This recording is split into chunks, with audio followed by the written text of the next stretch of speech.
মালদা জেলা পরিষদে আগুন। জেলা পরিষদের চারতলায় সকালে আগুন ও ধোঁয়া দেখতে পাওয়া যায়। ঘটনাস্থলে ছুটে আসে দমকল বাহিনী। আগুন নেভানোর কাজ চলছে। চারতলায় রয়েছে ইঞ্জিনিয়ারিং সেকশন। একাধিক গুরুত্বপূর্ণ নথিপত্র রয়েছে সেখানে। বিদ্যুতের শর্ট সার্কিট থেকে আগুন নাকি এসি মেশিন সংক্রান্ত সমস্যা তা এখনও স্পষ্ট নয়। আগুন নিয়ন্ত্রণে বলে দাবি দমকল কর্তৃপক্ষের, তবে ক্ষয়ক্ষতি এখনও স্পষ্ট নয়। ঘটনাস্থলে পৌঁছেছেন জেলা পরিষদের সচিব সহ আধিকারিকরা। আমি কমপ্লিট করিনি, আমি ফায়ারটা কমপ্লিট কি অবস্থায় পেলেন এখানে? কি কি খবর এসেছিল? আমরা একটা কল পাই, তারপর আমরা ছুটে আসি জেলা পরিষদ ভবনে। হ্যাঁ, তো এইখানটাতে আমরা এসে দেখি যে ড্রেন স্মোক হয়ে আছে প্রচণ্ড, থার্ড ফ্লোরে।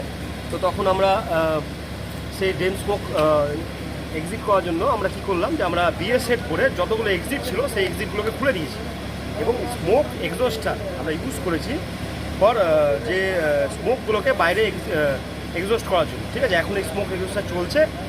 ছোট একটা ফ্লেম আমরা পেয়েছিলাম একটা থার্ড ফ্লোরে একটা কেবিনের মধ্যে, সেই ফ্লেমটা আমরা এবিসি টাইপ এক্সটিংগুইশার দিয়ে এক্সটিংগুইশ করেছি।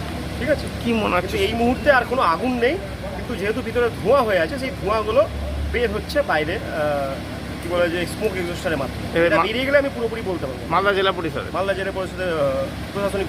এটা কি বিদ্যুতের কোনো কানেকশন হয়? দেখুন, আগুন এখন সেইভাবে বলতে পারছি না কীভাবে আগুনটা লেগেছে, তবে আমরা আগুনটার কাজটা কমপ্লিট করি তারপর। এসি টেসি আছে ওখানে? হ্যাঁ, এসি কেবিনগুলোতে রয়েছে। G+3 থার্ড ফ্লোরে। আপনার নাম?